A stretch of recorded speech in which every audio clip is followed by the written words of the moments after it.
Muito bem, oriente-se hoje falando sobre as nossas diferenças. Vamos descobrir a riqueza que está na diferença, né? Aquilo que nos agrega uma diferença, traz algo que nós não temos, por isso é diferente. Então é interessantíssimo. Para conversar conosco, está conosco aqui ao meu lado esquerdo a Renata, bem-vinda mais uma vez. Obrigada. Psicóloga, trabalhando com as crianças. Isso, crianças, adolescentes. E as crianças sabem lidar bastante. É mais fácil para a criança com as diferenças ou não? Eles são mais autênticos, né? Eles são mais diretos. Nós já criamos sérias barreiras, preconceitos que muitas vezes as crianças não têm e que a gente acaba passando para elas. Que pena, né, Renata? Que pena, que pena. Padre, bem-vindo mais uma vez juntos. Muito obrigado, muito obrigado. Vamos falar sobre as diferenças. Isso, que nós somos, né? Graças a Deus. Eu até gostei do que ela começa a falar, a doutora Renata, que é importante isso, né? Às vezes a criança tem essa autenticidade que a gente perde, não é? Graças a Deus a gente precisa manter isso, de certa forma. Tá bom. Aí conosco a Débora. Bem-vinda, Débora, mais uma vez conosco. Obrigada, é um prazer estar aqui com vocês. Ok, vamos para as nossas diferenças, vamos conhecer o que o povo pensa, o que você diria. O povo fala. Vamos lá, vamos ao VT.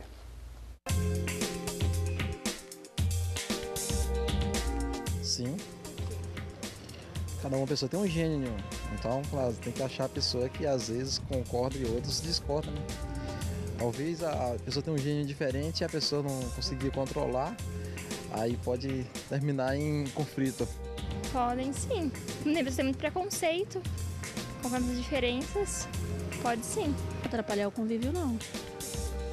Ah, sim, a diferença em si, não, sendo que até o ponto que um respeitar o outro, todos podem conviver normal. Ah, eu acredito que pode sim, porque nem todo mundo respeita as diferenças, né? Esse é o grande problema. Então, a gente sabe que as diferenças elas existem em qualquer área da nossa vida, então... Ah, já. Preconceito a gente sofre a cada hora, no trabalho, em casa. Ah, porque às vezes foi mesmo num caso de trabalho mesmo, não estava adequado aquele trabalho e não me deram oportunidade de aprender. Já. Eu já sei que eu era pobre, né? Quando a pessoa fica desempregada, quando a pessoa não tem dinheiro, então as pessoas, você percebe que as pessoas vão se afastando, né? Então, já é uma forma de se sentir diferente, né? Ah, desde moleque, por ser gordinho, então era todo dia na escola, na minha rua, você vai jogar bola, se é a última a ser escolhida, essas coisas, mas não deixa isso me abalar, não. Muitos preconceitos, principalmente por ser gordo, ou então por ser descendente de português, aquelas piadinhas de português. Bom, eu sou gordinho, sou descendente português, padre. Estou lascado, então. Existem algumas constituições sociais, não existem? Algumas coisas que a sociedade quase que pré-estabelece como modelos, e quem não está naquele modelo já começa a ser olhado diferente? Com certeza, né? Desde o modelo da aparência física, até o modelo do carro que você tem, da casa onde você mora, e tudo isso já vai criando uma imagem, né? Uma imagem de a pessoa bem-sucedida, ou aquele que não é, ou aquele que... A diferença mete medo, Renata?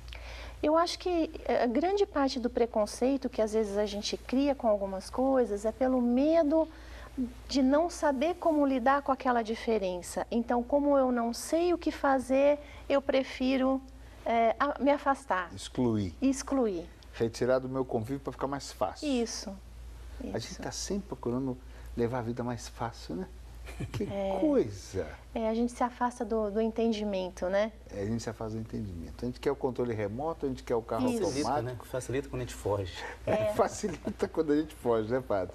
Muito bem. Agora, o preconceito, Débora, o preconceito é uma rejeição a uma diferença que já se instalou e eu já não quero mais lidar com aquilo e eu já tomei aquilo como uma norma para a minha vida. O preconceito é mais ou menos assim? O preconceito, ele é, a palavra diz, é uma ideia pré-concebida, preconceito. É acreditar que alguém, por ter uma síndrome, por ter algum tipo de dificuldade, não vai conseguir interagir comigo.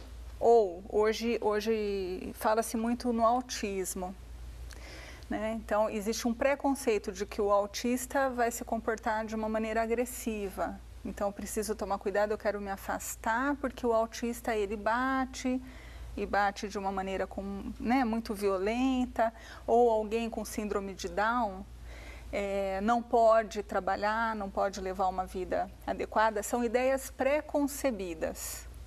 De onde vem esse pré-concebido? Porque eu percebo assim, tem pessoas que são tão assim naturais com tudo. Eu gosto dessas pessoas que se sentem à vontade em qualquer ambiente, com qualquer amizade. É ótimo, né? Não é ótimo, pá, desarma, ajuda a gente, né? Tem pessoas, a minha esposa tem muito disso, eu gosto muito disso nela. Ela parece que já é sua amiga há 10 anos, ela já chega assim, e eu acho isso tão interessante. E alguns não. Eu, por exemplo, já tenho... E eu não sei o que é, parece até uma timidez, a gente parece que não... Né? Isso vem da família também, da educação, Renata? Olha, pode ser uma característica da família, de ser uma família mais reservada, mais tímida, ou como pode ser uma característica da própria pessoa, daquela pessoa, né? Falando em diferenças, dentro de uma família, você tem filhos que são diferentes. Um é mais tímido e o outro é mais extrovertido. Então, assim, pode ser uma característica da família, como uma característica individual daquela pessoa de timidez. A gente não traz um fio condutor parecido, apesar das nossas diferenças gerais, dentro de uma mesma família? Eu acho que o grande fio condutor dentro da família são os valores. As características individuais são muito próprias de cada um, né? Então, a misturinha que acontece lá em um determinado momento para um filho não vai ser a mesma que vai ser para o outro. Então, mas os valores daquela família, os conceitos, isso é um fio condutor. Cada um vai... Mas a leitura, você mora numa serra, no interior de Minas Gerais, lá numa montanha, meio que no sertão. Um filho pode fazer uma leitura romântica? O outro pode se sentir frustrado por estar ali. Isso é facilitado pela maneira que os pais conduzem, ou de qualquer maneira vai ter um digere com mais dificuldade aquela situação do que o outro? É uma característica individual dele, né? De como foi a relação dele desde pequeno, como foi a formação genética até dele, que muda de um para o outro, né? Eu acho que um pouco que você colocou é a questão da cultura aí, né? Para cada região, para cada lugar que você está, você vai ter uma cultura e os valores daquela cultura, né? Então, eu acho que esse é o fio condutor, mas a característica individual de cada um para lidar com aquilo A gente pode, assim, olhando a pessoa humana, dizer que a cultura, então, ela é essa cultura do ambiente, do costume, da maneira de viver, ela é mais aparente, superficial. A primeira impressão é mais dos costumes cotidianos mais simples, mas interiormente cada um tem tem a sua diferença, tem o seu jeito de lidar com aquilo, que é geral para todo mundo. Todo mundo faz daquele jeito, mas cada um tem o seu jeito especial para fazer aquela mesma coisa. Para fazer aquilo que todo mundo faz. Aquilo que todo mundo faz. É assim mesmo, padre? Não, o pessoal de Cadinho, de Minas Gerais, não é tudo igualzinho, não? Da minha região de Minas lá, eu acho que assim, as pessoas são mais tímidas, assim. Agora, eu acredito no progresso que a pessoa faz ao longo da vida, né? Eu sempre fui extremamente tímido, extremamente tímido. E com o passar do tempo eu percebi a necessidade de ter que me comunicar, né? E assim, a necessidade fez com que eu me comunicasse mais, porque assim, a primeira impressão que você tem é de que você não sabe o que dizer para os outros, não é? E quando você percebe que você sabe o que dizer, naquela situação que você está, você pode dar resposta, é importantíssimo isso. Por isso que eu acredito nesse progresso. Eu era muito tímido, agora ainda sou tímido, porém eu consigo sair dessa situação. Você entende? Então, por quê? Respeitando essas diferenças. Mas o senhor coloca uma coisa interessante. A pessoa tem uma característica ou da criação, né, do interior ali, quietinha, nunca falou, nunca foi necessário, até acha que é tímido, às vezes não é, mas cultural, enfim. Ela tem uma situação, mas o desenrolar dessa situação, se ela é mais apoiada ou menos apoiada, vai ajudar a lidar a partir da sua própria diferença, com a diferença dos outros. Por exemplo, poxa, eu era tímido, eu mudei. Ele está pegando o exemplo que ele deu. Todo mundo pode mudar. A pessoa não é necessariamente tímida assim, não. Você é diferente disso, você pode falar mais. Isso ajuda ela a lidar também com as diferenças dos outros? Sim, sim. Quando ela desenvolve a si mesma? Sim. Autoestima é conseguir gostar da gente do jeito que a gente é. Conhecer as nossas dificuldades, nossas limitações, mas conseguir gostar da gente da maneira como a gente é. Quando a gente consegue ter uma boa relação com a gente, ter uma boa autoestima, é mais fácil aceitar o outro como o outro é.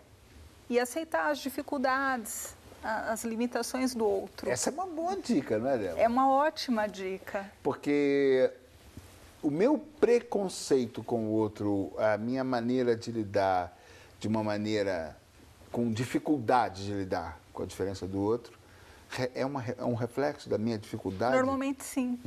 Uma pessoa que está bem com ela, com a história de vida dela, com as características dela, com as falhas dela até, ela consegue aceitar o outro como o outro é.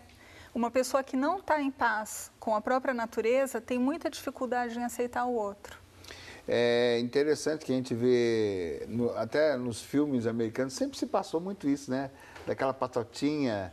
Hoje a gente está vendo o bullying, isso virou coisa brasileira, mas antes não. E era sempre aquela coisa do timinho da escola que oprimia alguém. E a gente vê naquele líder, sempre que ele é rabugento, que ele é mal resolvido. Na verdade, é um tanto disso mesmo, perfeito, né? Perfeito. E eu gosto de ver as gordinhas e os gordinhos. Tem gordinho que é super feliz.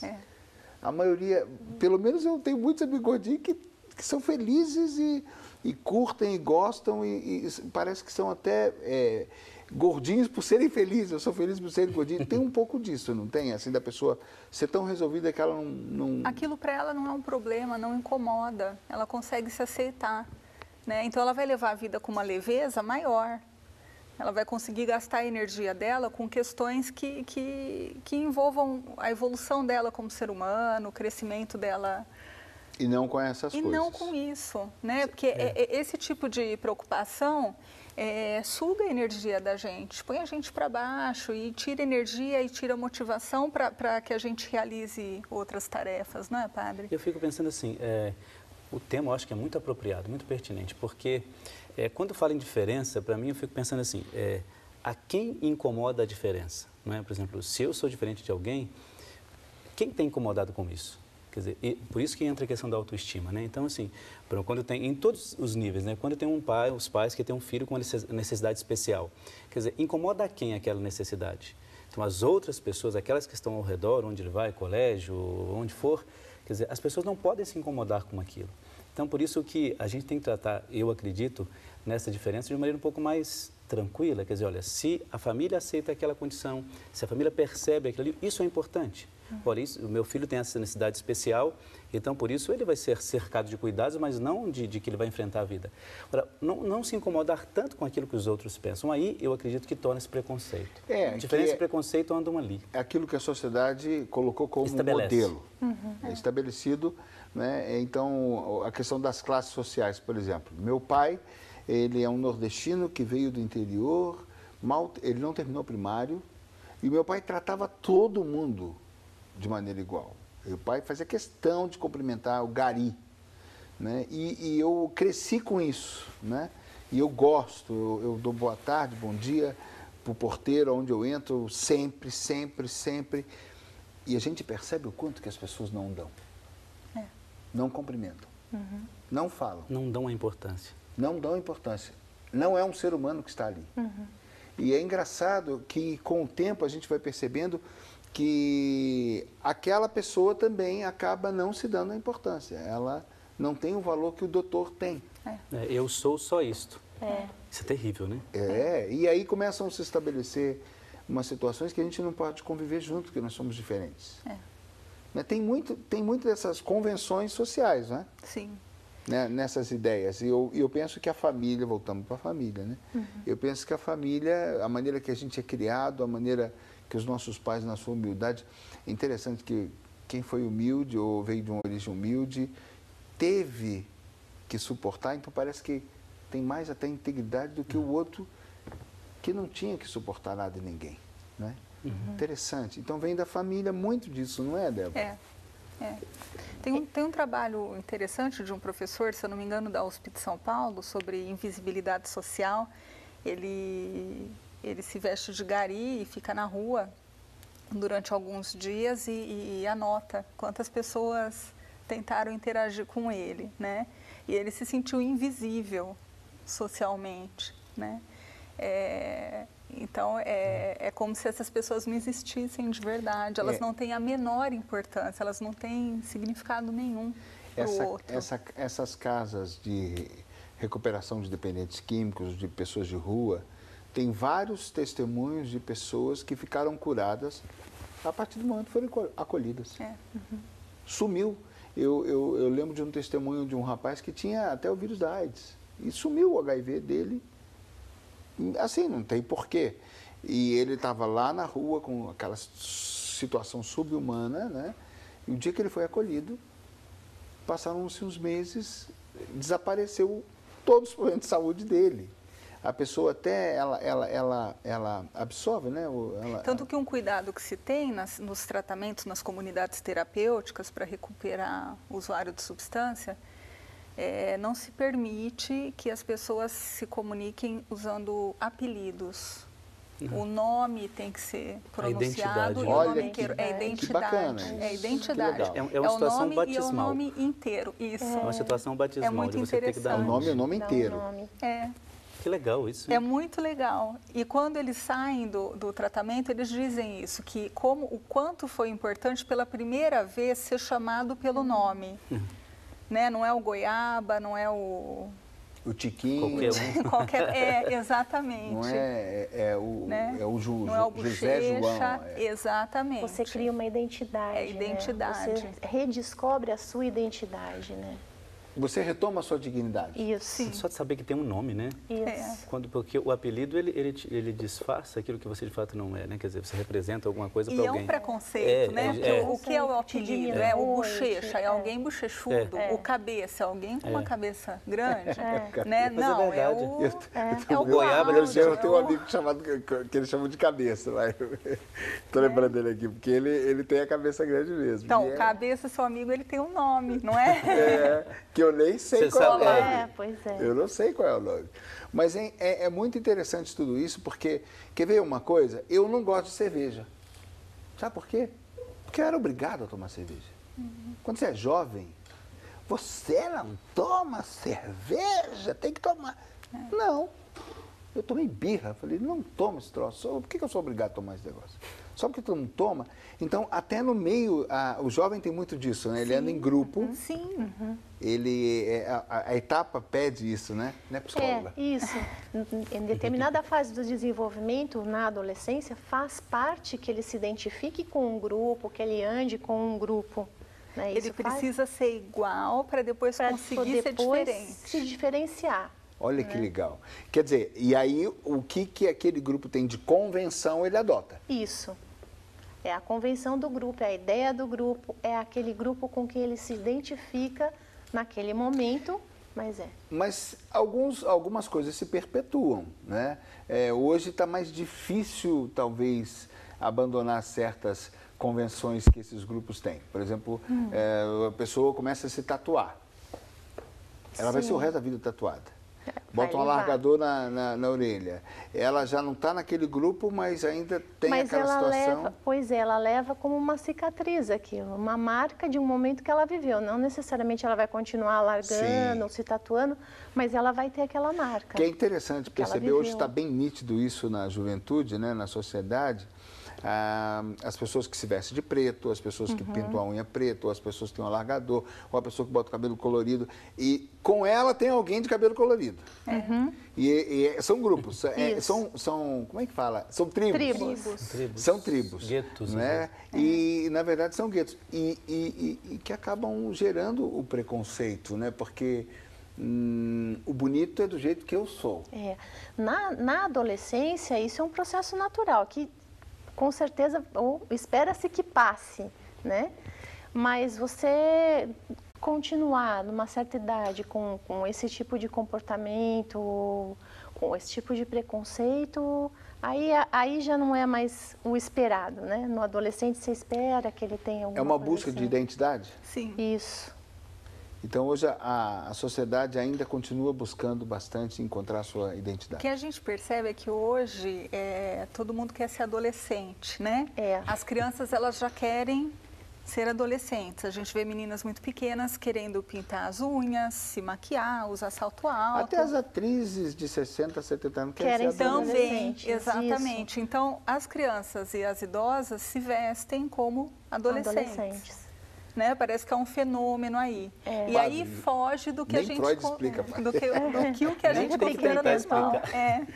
A gente foge, desculpe, Débora. Foge do que se considera normal. Isso é normal na adolescência, né? É numa fase específica ali, Isso, acabou. mas tão precocemente ou tardiamente, aí deixa de ser normal.